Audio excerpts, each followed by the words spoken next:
오늘은 이제 10장을 마무리하면서 1장부터 10장까지의 총정리를 한번 좀 해보겠습니다. 여러분들 그간에 기록하지 못하셨던 분들은 성경절을 좀 적으셨다가 나중에라도 이제 한 장 한 장 분류를 해서 드릴 테니까 그 성경절들을 하나씩 외워가시면서 마음속에 새겨가시면서 묵상하시면 큰 놀라운 경험 하시게 될 거라고 저는 믿어요. 그래서 오직 하나님 말씀이 회복시키시거든요.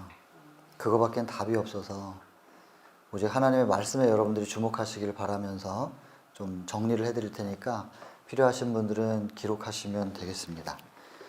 처음 시작이 뭐였습니까? 인류를 위한 하나님의 사랑. 시작은 요한일서 4장 8절입니다. 하나님은 사랑이시다 라고 선포하고 시작합니다. 그 사랑이신 하나님께서 요한복음 1장 3절에 그로 말미암지 않고 지어진 게 하나도 없다. 창조주 하나님을 선포하셨습니다. 그래서 로마서 1장 20절에 보면 창세로부터 그의 보이지 아니하는 것들 곧 영원하신 능력과 신성, 신의 성품을 보여 알게 하셨나니 그가 만드신 만물에 보여서 알게 하셨나니 핑계치 못할 것이다. 그래서 그분께서 창조하신 만물들을 쳐다보면 그 안에서 하나님을 발견하실 수 있습니다.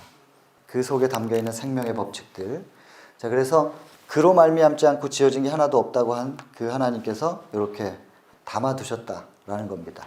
이런 하나님께서 요한 3서 1장 2절에 사랑하는 자여 너의 영혼이 잘됨 같이 내가 범사에 잘 되고 강건하기를 간구하노라.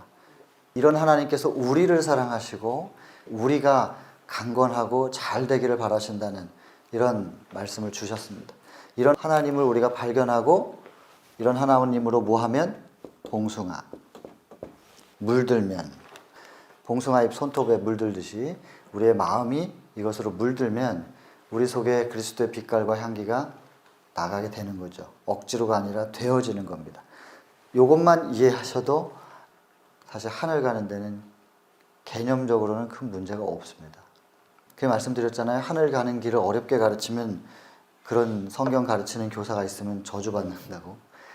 예수께서 목숨까지 주시면서 우리를 구원하기를 원하셨는데 그 길을 어렵게 가르치면 어떡해요?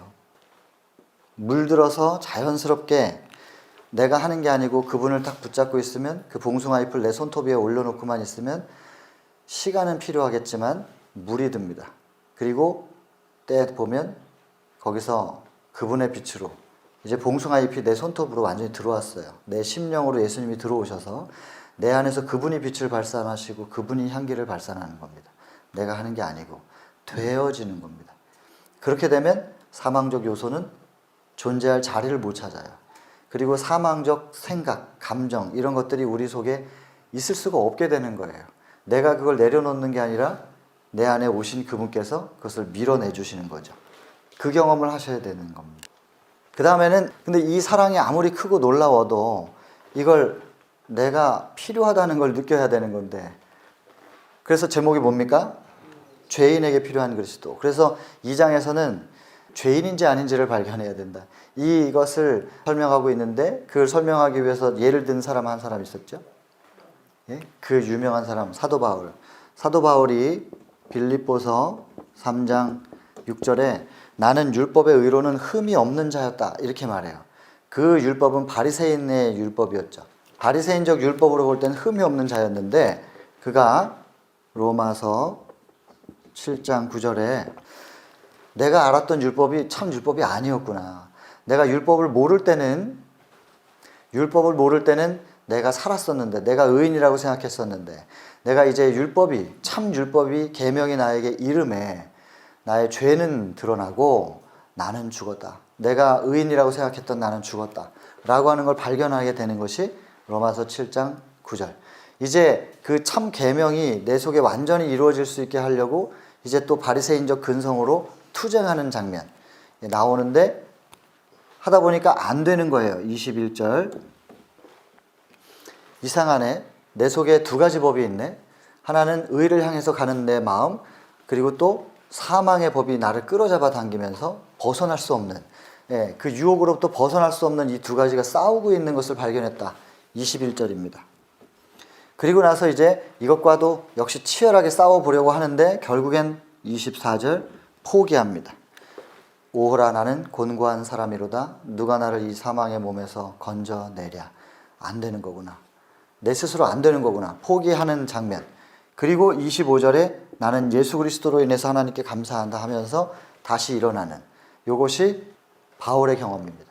우리가 첫 번째 단계에서 이걸 깨닫고 나면, 하나님의 사랑을 깨닫고 나면 이 바울의 경험을 해야만 이것이 우리 속에 이루어지게 되는 거죠. 그분의 사랑이 내 안에서 이루어지게 되는 겁니다. 자, 그 다음엔 이제 죄를 깨달았으면 어떻게 해야 돼요? 회개해야지. 그 회개의 샘플로 다윗을 들었죠? 시편 51편입니다. 3절 뭐라고 합니까? 나는 나의 죄과가 뭔지를 압니다. 나는 내 죄가 뭔지를 압니다. 드디어 죄가 뭔지를 알았어요. 이 바울 같은 경험한 거죠. 내가 죄가 뭔지를 알았는데, 그래서 내가 그 죄의 기준으로 볼 때 내가 주께만 범죄했습니다. 내가 하나님께만 범죄한 겁니다. 4절. 그리고 이 범죄를 하고 나니까, 죄라고 하는 건 절대 의이신 그분과 분리된 게 죄니까, 그렇게 딱 분리가 되고 나니까, 생명과 분리가 되니까 썩어서 냄새나고 구더기 생기는 건 당연한 거지. 살인하고 간음하고 그런 행위가 나온 거죠. 그러니까 이걸 분리시켰어요. 내가 하나님께만 범죄했고, 그랬더니 하나님의 목전에서 내가 악을 행하게 되었나이다. 이렇게 표현하는 겁니다. 그게 4절입니다. 그리고 5절은 근데 내가 왜 이럴 수밖에 없냐면, 나 믿음에 굉장히 대단한 믿음의 용사인 줄 알았는데 그렇지가 못하다는 걸 알게 됐다는 겁니다. 하나님과 분리되자 나 스스로는 전혀 설 수 없는 인간이라는 걸 제가 깨달았습니다. 그러면서 내가 죄 중에 출생하였고 내 어머니가 나를 죄악 중에 잉태하였나이다. 그게 5절입니다. 그리고 6절에는 근데 이 모양이지만 그러나 주께서는 중심에 진실함을 원하시는 분 아닙니까? 내 마음에 지금 진심으로 회개하니 받아주세요. 한 게 6절입니다. 그렇게 해서 이렇게 회개하면 결국 스가랴 12장 10절의 경험을 하는 거죠. 내가 다윗의 집과 예루살렘 거민에게 은총과 강구하는 심령, 성령을 부어줄 텐데, 그 성령을 받고서 드디어 번제단 앞에까지 딱 인도함을 받아요. 십자가 앞에까지 인도함을 받고 나니까 나 때문에 돌아가신 예수님을 발견하고 애통하기 시작합니다. 그 애통이 장자를, 독자를 잃은 것 같은 애통을, 가장 사랑하는 존재를 잃은 것 같은 애통을 하기 시작하게 되면서 죄가 슬퍼지고 죄가 혐오스러워지고 그 죄로부터 떠나게 되는 겁니다. 이 경험이 이루어져야 됩니다. 죄를 내가 회개하는 게 아니라 성령께서 회개해 주시는 것이고, 내가 죄로부터 분리되려고 하는 게 아니라 죄가 슬프고 혐오스러워서 자연스럽게 그 죄를 다시 접근할 수 없게 되는 단계. 이게 하나님께서 바라시는 바대로의 회개인데 우리가 잘못 배우고 잘못 가르치고 있지 않은가.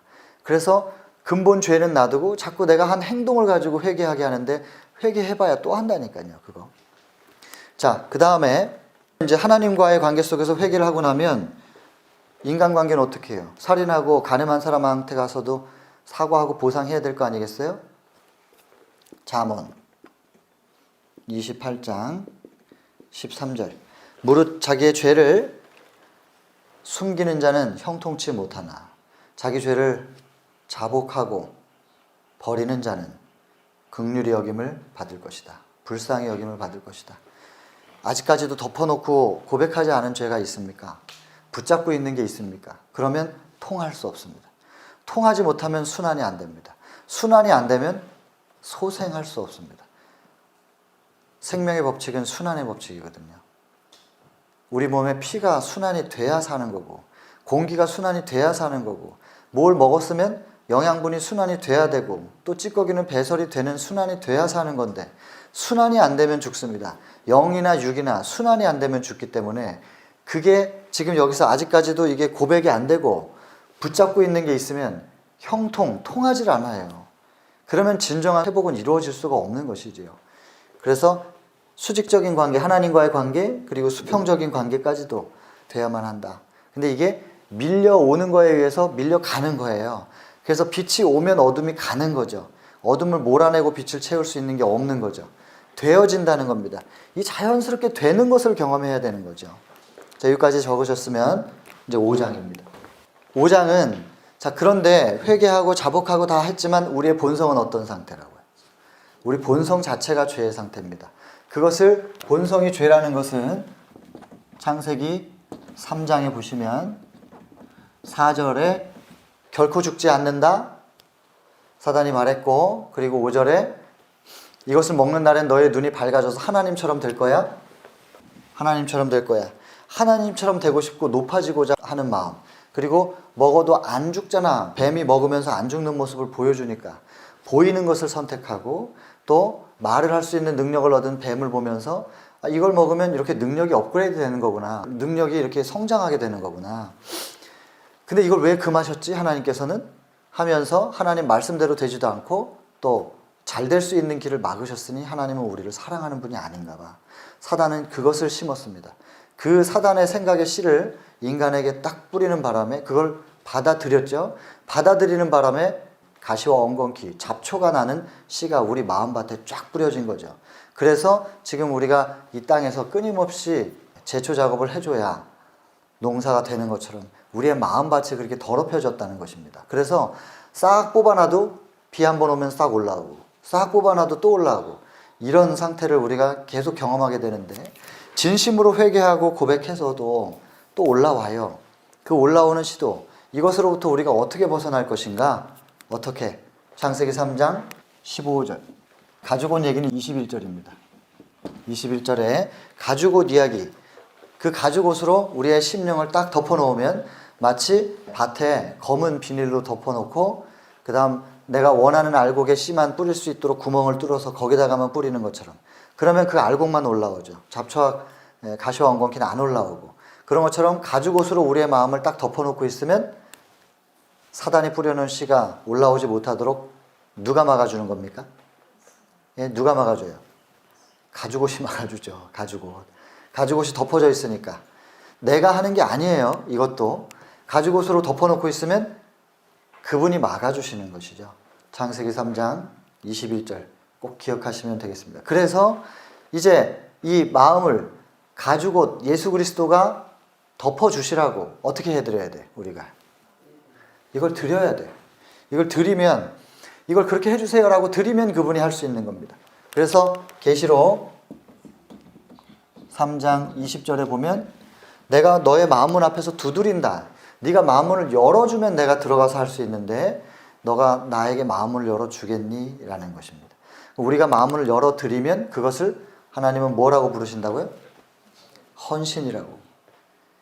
헌신이라고 그분이 말씀하신다고요. 헌신이라는 건 우리 개념은 돈이나 재능이나 시간이나 뭘 바치는 건데, 하나님 안에서는 헌신이 그런 게 아니고 너희의 죄된 마음을 나에게 내가 관리할 수 있도록 주겠느냐. 그것 때문에 네가 죽어가니까 그 권한을 나한테 주면 내가 들어가서 그걸 관리해서 너를 죽지 않게 할게. 그럼 우리가 사정을 해야 될 판에 그분이 그것을 우리에게 헌신이라고 말씀해 주시니 놀라운 사랑입니다. 하나하나 사랑이 아닌 게 없습니다.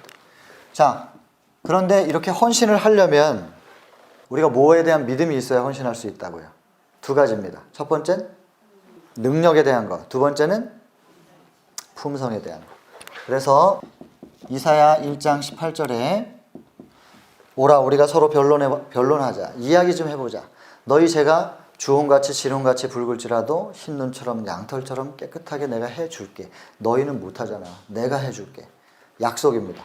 능력이시고. 그리고 에스겔 36장 26절 내가 너희 마음에 새 영을 두고 새 마음을 주리니 너희 마음속에 굳은 마음을 제하고 부드러운 마음을 줄 것이며. 그분이 해주시는 겁니다. 그분이 해주시는 거지 우리가 되는 게 아니거든요. 우리가 할 수 있는 게 아니라는 걸 계속 똑같은 얘기를 반복하잖아요. 성경절은 많지만 핵심은 하나예요. 그래서 이것이 첫 번째, 그분의 능력에 대한 신뢰. 두 번째는 누가복음 15장 18절에서 20절. 누구에게 나오는 겁니까? 탕자에게 나오는 거죠. 탕자 이야기의 주인공은 탕자가 아니고 아버지. 다 탕진하고 거지가 되어서 돌아오는 그를 남들은 못 알아보지만 귀공자였던 그가 완전 거지꼴이 됐는데 어떻게 알아봐요? 그러나 아버지는 알아보는 거죠. 아직도 멀리 산 거가 먼데 내 아들이구나 하고 달려와서 그를 끌어안고 환영하는, 책망하지 않습니다. 다 탕진했구나. 내 이럴 줄 알았어. 이게 아니고 이럴 줄 알았어. 그러면서 받아들이는 아버지의 마음입니다. 그리고 이사야 49장 15절, 여인이 어찌 그 젖먹는 자식을 잊겠느냐. 자기 태에서 난 자식을 긍휼히 여기지 않을 수가 있겠느냐. 근데 그들이 혹 잊는다 할지라도 나는 너를 잊지 아니할 것이라. 그러니 지금 어떤 순간이든지 상관없는데 지금 떠오르면, 내가 떠오르면, 돌아가기로 마음이 생기면, 그 성령의 역사거든요. 즉시 나에게로 돌이키라. 돌아올 힘이 없으면 그냥 돌이키라. 나를 쳐다만 보라. 시선만 돌려주면 내가 해결해 줄게. 히브리서 12장 2절, 믿음의 주요 온전케 하시는 이인 예수를 바라보자. 예수께로 시선만 돌려주면 그분께서 해결하십니다. 여기에 에스겔 16장 6절을 보면, 내가 네 곁을 지날 때에 네가 피투성이가 되어 발짓하는 것을 보고 내가 너에게 이르노니 피투성이라도 살라. 다시 너에게 이르노니 피투성이라도 살라. 이렇게 손을 내밀고 계신 그분의 딱 손 위에 우리의 손을 올리기만 하면 그분이 일으켜 세워 주시겠다는 것이죠. 여러분, 이것에 대한 믿음, 하나님은 이런 분이라는 것에 대해서 알고 믿을 때 우리가 우리의 마음을 헌신할 수 있는 것입니다. 이렇게 해서 드리면 어떻게? 그분은 당연히 받아주시죠. 그러면 딱 연결이 되는 거거든요. 그러면 드디어 그분과 연결된 증거가 나타나요. 제목이 제자된 증거입니다. 여러분, 그분과 우리가 연결됐다는 증거, 그냥 이거밖에 없어요. 증거가 뭐냐면 요한복음 13장 34절, 내가 너희에게 새 계명을 주노니 너희는 서로 사랑하라. 우리가 사랑하는 게 아니고 하나님께서 주신 대로 사랑하는 거예요. 내가 너희를 사랑한 것처럼 너희도 서로 사랑하라. 사랑을 받은 걸 그냥 나누는 겁니다. 근데 나누는데 퍼서 나누는 게 아니에요. 퍼서 나눠주는 게 아니고 사랑을 받은 대로 잘 붙잡고만 있으면 그 사랑이 채워져서 흘러서 넘쳐서 가는 겁니다. 어렵습니까? 붙잡고만 있으면 됩니다. 우리 보고 사랑하라는 게 아니라 사랑이 되어질 테니 내가 너희를 사랑한 것처럼 너희가 그 사랑을 붙잡고만 있어줘라. 그거예요. 그래서 사랑이 흘러서 넘쳐나가면 이로써 그것으로써 너희가 그리스도의 제자인 줄, 나의 제자인 줄 알리라. 우리가 교리로 우리가 정통 기독교다, 그리스도인이다라는 걸 증명할 수가 없습니다. 그건 계속 논쟁만 하게 돼요. 진짜 우리가 그리스도의 제자라는 걸 알리는 것은 나를 세우는 것이 아니라 우리가 서로 사랑하는 모습을 통하여, 삶의 모습을 통하여 저들이 진짜 그리스도인이구나 이렇게 증거할 수 있다는 것입니다. 근데 이것을 우리가 기억할 때 이 단계가 있어요. 이게 되는 데까지는 과정 속에서 우리가 이 갈망을 하면 말입니다. 히브리서 10장 16절에 내가 내 법을 너희 마음에 두고 너희 생각에 기록하리라 그랬습니다. 너희 생각에 기록하리라. 그러면 하나님의 법은 뭔데요? 법은 로마서 13장 10절. 하나님의 법은 사랑입니다. 하나님의 율법의 완성은 사랑이다. 결국 하나님이 법을 우리 마음에 두고 우리 생각에 기록하겠다는 얘기는 사랑을 내가 기록해 줄게. 너희의 심령에 내 사랑을 기록해 주겠다는 것입니다. 그러면 우리의 가슴속에 새겨진 그 사랑이 발산이 되는 거예요. 감출 수 없는 빛깔이고 감출 수 없는 향기예요. 그게 발산되는 거죠. 그래서 우리가 결국 이 5장까지 과정 속에서 뭘 경험해야 되냐면요, 하나님이 어떤 분인지 알고 그분을 사랑하게 되는 거예요. 그렇게 사랑만 하게 되면 그 시편에 있죠. 119편 97절이죠. 거기 보면은 내가 주의 법을 어찌 그리 사모하는지요. 내가 종일 그것을 묵상하나이다. 사랑해서, 너무나 좋아서 계속해서 그것을 묵상하니까 그게 우리의 마음속에 그냥 물드는 거죠. 새겨지고 그 다음에는 향기로 발산되는 것입니다. 이 경험을 한 사람들이 있어요. 이 경험. 이거 지금 히브리서 10장 16절, 이거 내가 너희 마음속에 내 사랑을 새겨줄 거야. 이게 뭐냐면 새 언약이에요. 여기 지금 창세기 3장 15절 했죠. 요거는 여자의 후손이 나서 뱀의 머리를 밟고 사단이 너희들을 계속해서 점령하지 못하도록 내가 해결해 줄게 라는 약속. 이건 최초의 언약입니다. 에덴에서 이루어진 최초의 언약. 그 다음 오셔서 십자가를 통하여 이걸 완성하셨어요. 그리고 이제 우리는 십자가를 통하여 뱀의 노예가 되지 않고 하나님께로 갈 수 있는 길이 열린 거거든요. 이제 선택은 내가 하는 거지만 강제로는 아니에요. 그렇게 첫 약속이 이루어졌고 십자가에서 이제 이게 뭐냐면 새 언약. 이제 이 십자가를 네가 원하기만 한다면, 내가 계속 두드리는데 네가 마음을 열어주기만 한다면 내가 너의 마음속에 들어가서 너의 마음에 이걸 아예 새겨줄게.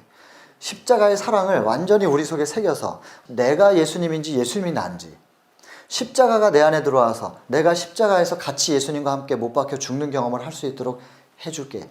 이게 새 언약입니다. 내가 해줄게. 너희가 하는 게 아니라 내가 되게 해줄게. 그 말입니다. 그래서 실제로 이걸 경험한 사람들이 있잖아요. 경험한 사람들. 예수님의 제자 요한이 별명이 뭡니까? 무슨 사도?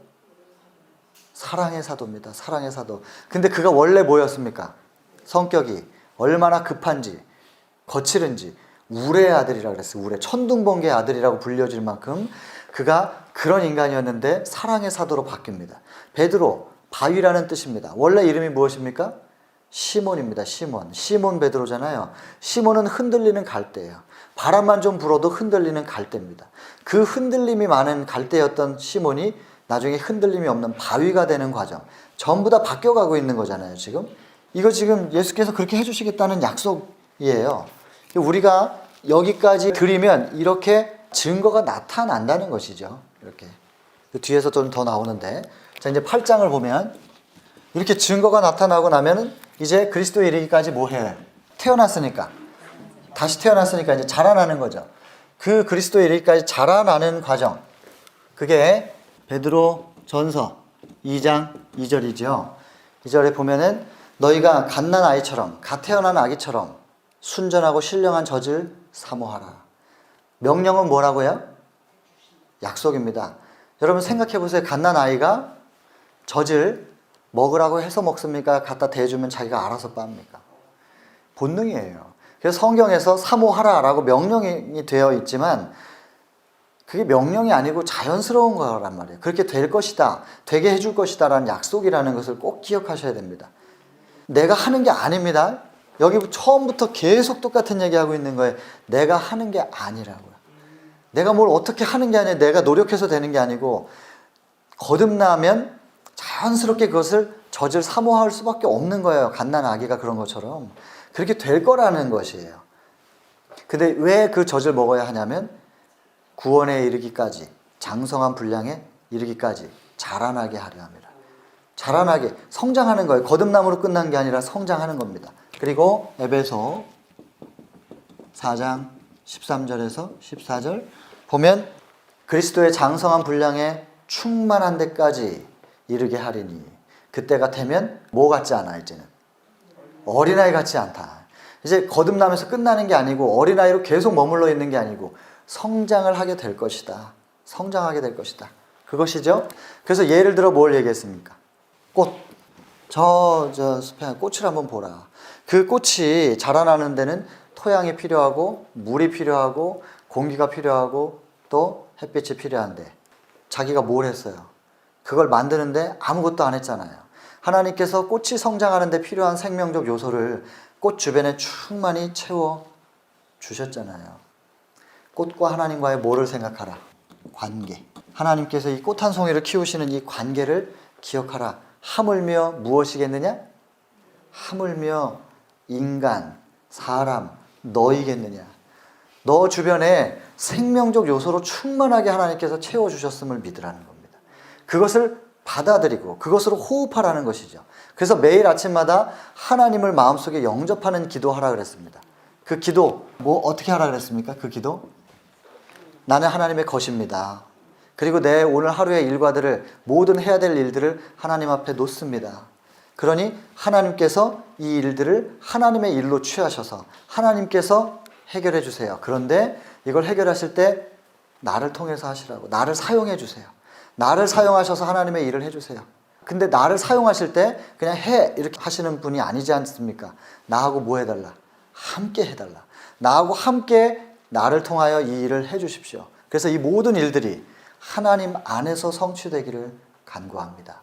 매일 아침마다 이렇게 나의 일들을 하나님께 드리고 그분과 함께 하는 경험, 이 확신이 없으면 하루를 시작하지 말라는 것입니다.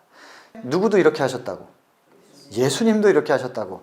예수님도 매일 아침을 이렇게 시작하셔서 완전히 하나님과 하나 된 상태에서 한 발 한 발 걸어가셔서 십자가까지 가신 것이지, 그분이 신이기 때문에 자기의 능력으로 하신 게 아닙니다. 예수께서는 신이셨지만 그것을 하나님께 신성을 의탁하고 철저하게 인간으로 오셔서 그분은 인간으로서 우리와 같은 조건으로 하나님을 믿는 믿음으로 말미암아 승리하신 분입니다.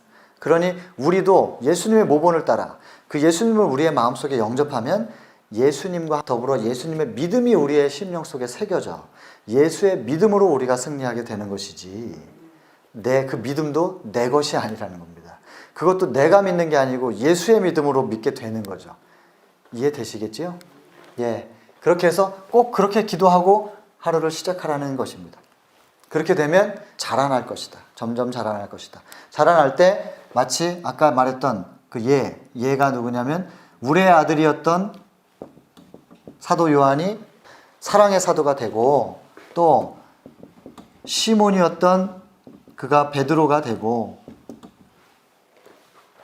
바위가 되고, 이런 샘플처럼 우리도 되어질 수 있다는 것이죠. 그리고 이제 이렇게 장성해서 좀 성장하고 나면 이제 자기 몫을 해야 되잖아요. 사업과 생애. 이제 자기 사업을 이제 성장했으니까 일을 좀 해야 될 거 아니겠어요? 근데 이 사업을 하는데 역시 내가 하나요? 역시 내가 하는 게 아니라는 것입니다. 그래서 무엇을 예를 들었어요? 사막의 샘 예를 들었고, 그리고 그 샘 주변에, 오아시스 주변에 꽃들이 피는 것처럼 흘러서 넘치는 겁니다. 자연스럽게 흘러서 넘쳐서 주변을 적시는 것이지 내가 퍼서 쓰는 게 아니라는 것이죠. 근데 여러분 꼭 기억해야 될 것은 흘러서 넘칠 때 물이 흐르면 깎이잖아요. 흙이 깎이고 그 속에 있는 돌들이 서로 부딪혀 깎이고, 뭐가 반드시 수반이 됩니까? 극기가 수반이 됩니다. 그런데 이것을 하나님께서 함께 해주시니까요. 내 옆에서 함께 하시면서 이것이 다듬어져 가는 건데 극기가 필요해요. 그런데 이것이 결국엔 무엇을 위한 것? 내가 받는 축복이죠. 이것이 내가 받는 축복. 하나님께서 지켜보시지 않는 가운데서 일어나는 일은 하나도 없다고 했습니다. 그래서 누가복음의 7장에 보면요, 36절부터 그 여자에게 나옵니다. 한 여자가 예수께서 초청을 받으셔서 식사를 같이 하죠. 그게 이제 누가복음 7장에만 나오는 게 아니고 이게 마태복음 26장 그리고 마가복음 14장에도 나오는 얘기인데, 같이 좀 보시면 잘 이해가 되겠지만 그 중에서도 누가복음 7장이 좀 더 잘 구체적으로 설명이 되어 있습니다. 여기 누가복음 7장에는 안 나오지만 마태복음 26장이나 마가복음 14장에 보면 바리새인인데 문둥병에 걸렸어요. 그 사람을 예수께서 고쳐주셨고, 그러니까 예수님을 초청을 한 이야기예요. 그리고 식사를 하는 장면에서 한 여인이, 여기 누가복음의 기록은 이렇게 돼 있어요. 한 여인이 향유 옥합을 들고 예수님 뒤로 와가지고, 앉으신 뒤로 와서 몰래 와가지고 옥합을 깨트렸다 이렇게 나옵니다. 옥합을 깨고 그것을 예수님의 발에, 머리에 붓는 장면이 등장합니다. 그리고 자기의 눈물로 예수님 발을 씻기시고 머리털로 씻기고 자기 머리털로 예수님의 발에 묻은 먼지를 떨어내는 이 장면이 나옵니다. 여러분, 여기서 우리가 주목할 부분이 뭐냐면요, 옥합은 깨지죠. 옥합을 깨트렸다 표현이 되어 있는데 왜 그렇게 표현했는지 모르겠어요. 이걸 뚜껑을 열어서 그냥 부어도 되는 걸 옥합을 깼다 이렇게 표현하거든요. 여러분, 우리가 내 자아가 깨지면요, 그게 깨지고 예수 그리스도가 내 안에 들어오시면서 내가 깨지면 감출 수 없는 향기가 있어요. 이 여인이 몰래 예수님 뒤로 와가지고 뿌리고 붓고 하면서 했지만 그거 어떻게 감춰요? 향유에 향이 나가는데, 그 향수예요. 그게 싹 나가는데 그걸 어떻게 감추냐고요. 이거는 너무나도 자연스럽게 이루어지는 것이지 결코 우리가 하는 것이 아니라는 거. 여러분, 이걸 똑같은 얘기인데 구원의 도의 과정 속에서 계속해서 반복되는 겁니다. 계속해서. 다 잊어버려도 딱 하나만, 내가 하는 게 아니구나. 오직 예수를 내 마음속에 영접하면. 봉숭아 물들이듯이 내가 딱 손톱에 올려놓고 붙잡고만 있으면, 떨어지지 않도록 딱 묶어놓고만 있으면, 내 마음의 밭에 그분을 가죽옷을 딱 붙잡고만 있으면 그 다음엔 마치 향유처럼 향기가 나가는 겁니다. 그게 그리스도의 향기로, 그리스도의 빛깔로 나가는 거지, 내가 그리스도인인 척해서 되는 게 아니고, 내가 경건의 모양으로 의를 이루는 게 아니니, 그분이 내 안에서 이루시는 것을 시편 34편 8절 어떻게 하라고요? 맛보아 알지어다. 맛보아 알지어다. 경험으로 알지어다. 이론이 아니라는 것입니다. 경험으로 알게 된다는 겁니다. 자연스럽게 이루어진다는 것이죠. 그렇게 사업은 이루어집니다. 그분의 사업은 자연스럽게 흘러넘치면서, 그리고 그 가운데서 극기가 되겠지만, 필요하겠지만, 그것은 결국 나를 성장시키는 과정이라는 것이죠. 그런데 이것은 어디에서부터? 이 일을 어디서부터? 사업은 어디에서부터?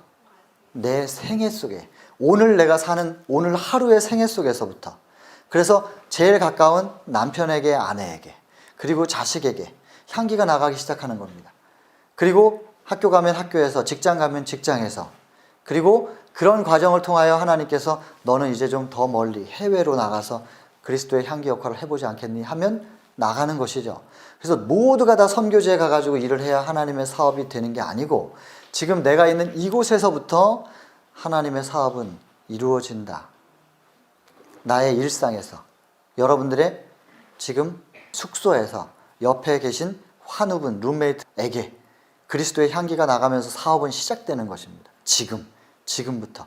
내가 하는 게 아니고 내가 그리스도를 붙잡고 있으면 그분의 향기가 지금부터 나에게로부터 발산되는 것입니다. 나의 눈빛을, 나의 표정을, 나의 언어의 표현으로, 나의 손짓과 발짓과 몸짓으로 작은 봉사와 배려와 이해와, 더 나아가서는 뭐 그럴 일이 없겠지만 아무튼 용서까지도. 왜 그럴 일이 없냐면 용서해야 될 만한 일들을 서로 간에 하시지는 않겠지만 아무튼 거기까지도 되어지는 것입니다. 지금. 자, 그래서 그 다음에 이제 성장을 하고 나면 더 깊은 하나님과의 관계의 세계로 들어갑니다. 더 깊은, 하나님이 이런 분이었구나.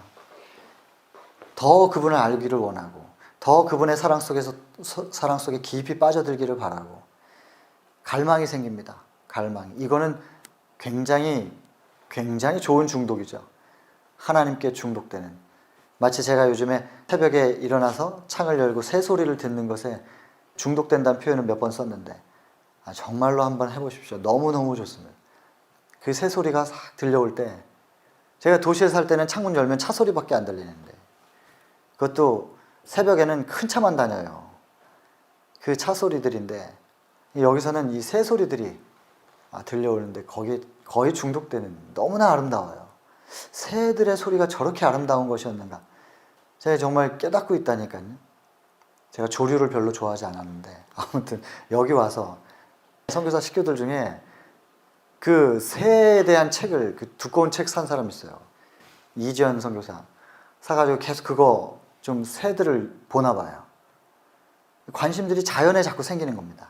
천연계 속에 관심이 생기고, 저 뒤에 계신 저 이혜진 선교사는 그 꽃에 꽂혀가지고 꽃만 보면 이렇게 사진 찍어서, 사진 찍으면 요즘에 앱이 있어가지고 사진 찍으면 이게 무슨 꽃이다 이름이랑 뭐 이런 거 알려주는 앱들이 참 편리한 거 많지 않습니까? 천연계에 자꾸 관심이 가는 거예요. 왜냐하면 그 속에 또 하나님 계시니까. 그래서 여러분, 아무튼 하나님께서 창조하신 하나님과 말씀과, 그리고 그 말씀의 정신이 담겨있는, 생명의 법칙이 담겨있는 천연계에 좀 몰입되시게 되기를 바랍니다. 새로운 세계가 열릴 겁니다. 자, 그래서 하나님을 알아가는 건데, 하나님은 당신 자신을 우리에게 어떤 통로를 통해서 알려주시는가? 첫 번째 무엇입니까? 첫 번째가 천연계고, 두 번째가 섭리의 사건, 세 번째는 성경 말씀, 네 번째는 성령. 우리가 하나님을 알아갈 수 있는 방법을 딱 네 가지로 이렇게 설명을 했습니다. 천연계 속에 담겨있는 생명의 법칙, 로마서 1장 20절처럼 그의 보이지 않는 능력과 신성을 그가 만드신 만물에 담아서 보여줘서 알게 하셨다 그랬으니까, 이 천연계 속에, 이 천연계 보면 여기는 이제 로마서 1장 20절을 보면 되겠죠. 그리고 그분의 섭리할 때 제가 소개를 했었는데요. 누가복음 2장 1절부터 7절까지 거대한 섭리입니다. 예수님이 베들레헴에서 태어나야 되기 때문에 그 당시 로마를 통일시키시고 하나님께서 초대 황제 가이사 아구스토를 사용하셔서 전 세계를 다 이동시키는 장면. 이것이 누가복음 2장 1절부터 7절까지에 있는 섭리, 거대한 섭리입니다. 또 개인적인 섭리를 본다면 누가복음 5장 5절인데요. 여기 아까 누가복음 7장 36절이라고 했는데 9장에서 여기 49장까지가 그 향유 붓고 씻는 그 장면입니다. 그 중에 특별히 여러분들이 좀 기억해서 보실 부분이 47절. 요거 제가 잊어버려서 다시 좀 돌아가서 말씀드립니다. 이 여인이 그 비싼 향유를 부으니까 1년치 월급이래요. 1년치 월급으로 그 당시에 노동자가 하루에 품삯이 있잖아요. 그거를 1년 모으면 그 향유 살 수 있는 거래요. 그거를 깨트려서 한꺼번에 확 부어버리니까 유다 같은 사람이 벌떡 일어나가지고 하는 말이 저걸 왜 저렇게 낭비하냐고. 낭비한대. 자기 스승에게 이걸 부었는데 왜 이렇게 낭비하냐. 그걸 팔아서 가난한 자들에게 나눠줬으면 얼마나 많은 사람이 도움을 얻겠냐고. 그러면서 왜 자기가 제일 똑똑하다고 공금 관리했는데 자기 주머니에 왜 계속 착복을 해요. 그렇게 가난한 사람들 도와주고 싶으면. 예수께서 이 여인이 지금 굉장히 좀 난처하게 됐잖아요. 몰래 하려고 그랬는데 향기 때문에 다 알려져가지고 사람들이 주목하고 있고 유다는 일어나서 큰 소리 치고 있고 거기다가 또 초청해준 그 시몬 바리새인이었는데 그 사람 속으로 무슨 생각을 하고 있었다 그랬어요. 이 여인이 창녀란 말이에요. 자기를 지금 발을 씻기는 여자가 누군지를 알았다면 메시아라면 그걸 알 텐데 구원자라면 알 텐데 그걸 모른다. 창녀가 자기 발을 만지는데 그걸 가만히 있는단 말이에요. 종이 발을 씻어줘야 되는데 이 여자는 창녀라는 거죠. 부정한 거예요. 부정한 여인이 자기 발을 만지고 있는데 가만히 있으면 이 사람은 있을 수 없는 일이죠. 근데 이게 이 여인이 창녀라는 걸 구원자라면 알아야지 모르고 그냥 이렇게 발을 내주고 있는 걸 보니 이 사람 구원자가 아니구나. 이렇게 생각하면서 시몬은 속으로 그런 생각하고 있고 유다는 떠들어대고 있고 이 여인이 막 얼마나 속으로 지금 민망하고 어쩔 줄 몰라 할 때 예수께서 이 여인을 괴롭게 하지 말라 하면서 하신 말씀이 잘 들어봐라. 하나 질문할게 하면서 빚진 자 얘기를 해요. 조금 빚졌는데 탕감받은 사람, 많이 빚졌는데 그냥 없던 걸로 해줄게 탕감받은 사람 있다. 누가 더 사랑하겠느냐? 당연하죠. 많이 빚진 자가 많이 탕감받은 자가 더 사랑하지 않겠습니까? 시몬이 이렇게 대답해요. 그래, 너는 내가 여기 왔을 때 손 씻을 물을 줬니? 발 씻을 물을 줬니? 이 여인은 나에게 향유를 부은 것이다. 이것이 무엇이냐면 많이 탕감받은 사람이 더 많이 사랑하기 때문에. 이 여인이 너희들이 생각하는 그런 죄인이라면 그래서 죄가 많았다 인정한다 이거예요. 그런데 그 여인의 죄가 지금 탕감받았다. 그러니 더 많이 탕감받았기 때문에 더 많이 사랑하는 게 아니냐? 이거 비싼 향유라고 할지라도 이게 아까운 게 아니라 이 여인이 탕감받은 그 마음의 표현이지 않니? 이 여인은 죄를 다 사함을 받았다. 왜냐하면 그 이유가 뭐냐 하면 47절에 이 여인은 더 많이 사랑했기 때문이다. 누가복음 7장 47절. 이러므로 내가 너에게 말하노니 저는 저의 많은 죄가 사하여졌도다. 이는 저렇게 죄가 사하여지게 된 것은 그 이유는 저는 사랑함이 많음이라. 사함을 받은 일이 적은 자는 적게 사랑하는데 사랑함이 많기 때문에 저는 사함을 받는 것이다. 여러분, 죄 용서받는 거 말입니다. 별거 아닌 것 같아요. 예수님과 사랑하면 더 많이 사랑할수록 더 많이 탕감받아요. 더 많이 용서받고 더 많이 의인이에요. 그러니까 의로워지기 위해서 우리가 뭔가 어떤 행위를 의롭게 하는 것이 아니라 뭐 하면 의로워지는 거예요? 사랑하면. 그러니 여러분, 의로워지려고 애쓰고 깨끗해지려고 경건의 모양을 만들려고 막 애쓰고 이렇게 하기보다는 여러분 사랑하면 됩니다. 예수 그리스도와 사랑의 관계 속에 좀 빠져보시게 되기를 바랍니다. 사랑하면 사함 받으니까. 자, 그게 이제 그 이야기였고 47절 유난히 좀 기억하시고 이것도 누가복음 5장에 이것도 5절을 좀 특별히 기억하시라는 거예요. 밤새도록 그물질했는데 얻은 것이 없지만은 말씀에 의지하여 그물을 내리리이다. 요 말씀에 의지하여 그물을 내렸다. 말도 안 되는 요구에 따랐다. 순종했다. 이것입니다. 그 다음, 자, 이게 천연계와 섭리.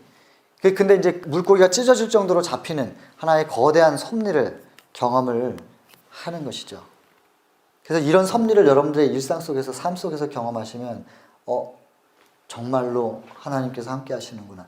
이걸 딱 맛보면 그냥 더 깊은 관계 속으로 들어가게 되는 것입니다. 자, 그 다음에 말씀과 성령인데요. 여러분, 제가 선악의 대쟁투의 시작부터 에스겔서 28장부터 해서 예수님의 재림까지 쭉 한 40분 정도 시간을 두고 관통해서 한번 알려드렸었습니다. 그 과정 속에서 특별히 여러분들이 주목해야 될 부분은 무엇이냐면 그 성경 전체의 흐름 속에서 말입니다. 왜 사단이 반역했는데 그걸 제압해 놓고 바로 그 사단을 없애버리지 않으셨는가? 그 속에 담겨있는 하나님의 사랑이 있습니다. 아브라함, 그 참 파렴치하게 거짓말을 했는데 말입니다. 2번씩이나. 그 사람을 책망하는 장면이 창세기 12장에도 20장에도 단 한 번도 나오지 않습니다. 그리고 그를 끝내 22장 이삭을 바쳐서 온 사단과 온 피조물들 앞에 믿음의 조상으로 합당하지 않냐라고 딱 증명해서 세워주는, 그렇게 하나님을 부끄럽게 만들었던 그 아브라함을 끝내는 가장 높은 곳에 딱 세워주는 과정, 계속해서 평생을 통해서 인도해가지고 아브라함의 평생을 통하여 인도해서 깨닫게 하고 가르쳐서 세워주는 과정, 그거를 여러분 보셔야 돼요. 이삭도 똑같이 그랬고 야곱도 똑같이 그랬습니다. 모세도 그랬고, 그리고 이제 모세가 이끌어낸 이스라엘 민족도 자기들이 싸워서 이겨야 되는 것 같이 생각했었던 그들에게 그게 아니야, 믿음으로 하는 거야 라고 하면서 40년을 그들과 함께 동행하시면서 믿음을 가르치시고, 그리고 나중에 국가가 되었을 때도 사울도 다윗도 솔로몬도 여러분 평생을 믿음을 가르치십니다. 그리고 나하고 관계를 맺자. 아브라함 잘 가르쳐놨더니 이제는 또 이삭이 문제야. 그랬더니 내가 아브라함의 하나님이었는데 이제는 이삭 너의 하나님으로 너를 가르친다는 거예요. 그리고 이제 이삭 가르쳐놨더니 이제 야곱이 또 문제. 내가 아브라함의 하나님이고 이삭의 하나님이었지만 지금은 너의 하나님이다. 너의 하나님. 이제 내가 너를 가르쳐 너를 또 구원에 이르게 하겠다. 각 시대마다 그렇게 외쳐오셨습니다. 예수께서 직접 오셔서 제자들에게 또한 가르치신 게 똑같은 것이고, 그 제자들이 이제는 예수님을, 그 복음을 전파하는 역사 사도행전을 통하여 오늘날까지 우리가 지금 이렇게 복음을 갖게 되었는데, 여러분 이 모든 역사 속에서 이제는 다시 오실 예수님을 우리는 기다리는 때입니다. 기다리면서 뭘 해야 되냐면 누굴 만나요? 나의 하나님을 만나야지. 아브라함, 이삭, 야곱, 모세, 이스라엘 민족과 국가의 하나님이었던 그 하나님께서 그 사랑을 좀 더 직접적으로 표현하시기 위해서 이 땅에 육신으로 오셨었는데, 그 육신으로 오신 예수께서 제자들과 함께 하셨고 떠나시면서 약속하신 말씀, 볼지어다 내가 세상 끝날까지 너희와 항상 함께 있으리라. 마태복음 28장 20절입니다. 항상 함께 있으리라. 그 하나님께서 지금도 우리와 함께 계시는 것입니다. 마태복음 1장 23절처럼 하나님이 우리와 함께 계신다. 지금 여기도 함께 계시는 것입니다. 그것을 믿으시고 여기 충만하신 하나님께 마음문을 열어 내 안에 좀 들어오십시오 라고 말씀하시면, 그렇게 기도하시면 여러분들 심령 속에 충만히 임하실 것입니다. 그 하나님을, 충만히 임하신 하나님을 맛보시게 되시기를 바라는 것이죠. 여러분 그게 말씀 속에서 우리가 이해해야 될 부분입니다. 그리고 여기 다 성경절만 언급했지 않습니까? 이 모든 성경절들을 통해서 언급된 구원의 도가 결국 여기 10장에서 이 말씀을 통하여 우리 속에 하나씩 하나씩 새겨지기 시작하면 여러분 놀라운 경험을 하게 될 거라는 거죠. 이것은 맛보아가는 거지 제가 아무리 여기서 경험을 하게 될 거라고 말한다고 해서 여러분들의 경험이 되지는 않습니다. 여러분들이 이것을 마음에 영접하기로 결심하시고 기도하시며 에레미야 29장 13절에 있는 말씀처럼 너희가 전심으로 나를 찾고 찾으면 나를 만나리라 했습니다. 적어드릴게요. 마태복음 28장 20절 세상 끝날까지 함께 할 것이다. 또 마태복음 1장 23절 임마누엘이다. 그리고 또 에레미야 29장 13절 전심으로 나를 찾고 찾으면 나를 만나리라. 이거거든요. 마지막으로 마무리하겠습니다. 이렇게 성경이 쭉 연결이 됐지만 말입니다. 이것을 이론이나 지식으로 마음속에 새기면 아무 의미 없다는 겁니다. 그래서 반드시 성령과 함께, 그래서 여기 여러분 꼭 기억하셔야 될 게, 여기 마지막 이 성령 부분에서 기억해야 될 것이 뭐냐면 요한복음 17장 3절. 영생은 유일하신 참 하나님과 그의 보내신 자 예수 그리스도를 아는 것이다 그랬는데, 하나님이 말씀이시니까 말씀 속에서 알겠다고 하면서 말씀 연구 열심히 한다는 거예요. 그런데 왜 말씀을 다 외우면서도, 지금 저한테 하는 얘기예요. 이거 다 지금 외우고 있잖아요. 그런데 39절에 이 성경이 곧 나에게 대해서 증거하는 것이로다. 성경절은 다 외우고 있으면서 왜 나는 못 알아보니? 너희는 영생을 얻기 위하여 성경은 외우는데, 성경 공부하러는 가면서 영생을 얻기 위하여 내게로 오기를 원치 아니하는도다. 40절입니다. 결국에 예수 그리스도하고는 관계없다는 겁니다. 신학은 우리를 구원 못합니다. 신앙이 우리를 구원합니다. 그래서 이걸 꼭 기억하셔야 돼요. 성경을 이론적으로 글자적으로 외우고 있다고 해서 되는 것이 아니라, 이 성경 말씀이 증거하는 예수 그리스도를 마음속에 영접하고 그분으로 심령이 충만하게 되는 경험, 이게 되려면 반드시 성령이 필요한 건데, 성령, 누가복음 11장 9절로 13절, 구하라 두드리라 찾으라, 하물며 너희 천부께서 구하는 자에게 성령을 주시지 않겠느냐 약속하셨습니다. 성령 간구하시고, 그런데 요한복음 3장 8절, 성령은 바람처럼 와요. 바람처럼.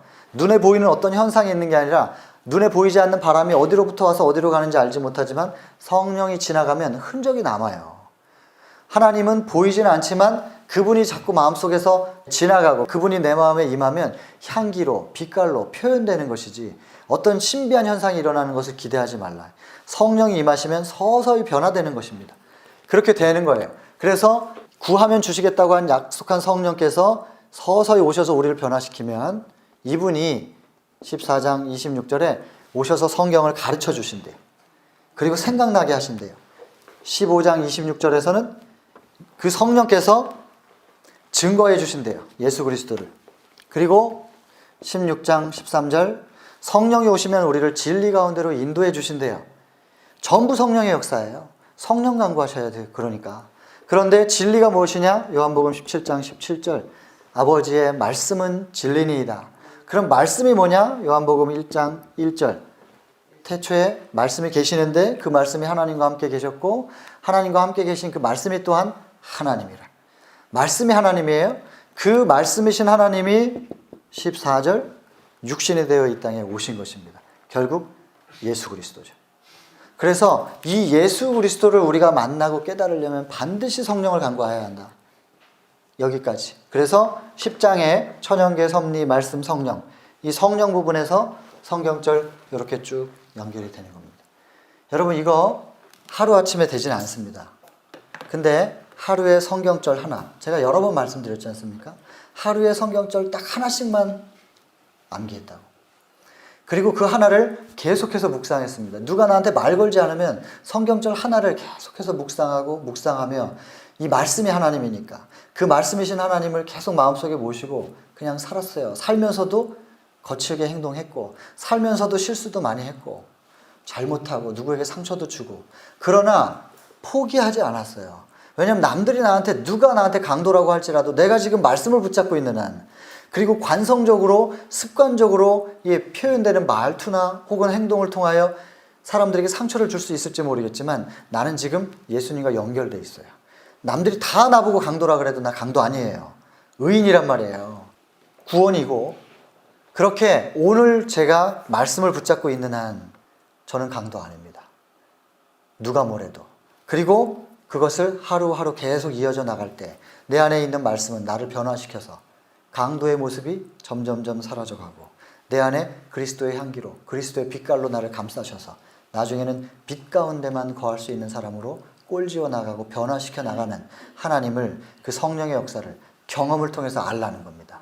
맛보아 알라는 것입니다. 여러분, 지금 저는 이루었다 함도 아니고 완성했다 함도 아닙니다. 사도 바울이 고백했던 것처럼, 나는 죄인 중에 괴수다 말했던 것처럼, 저도 역시 지금 과정에 있는 것이죠. 다 이루었다고 말하는 게 아니니까요.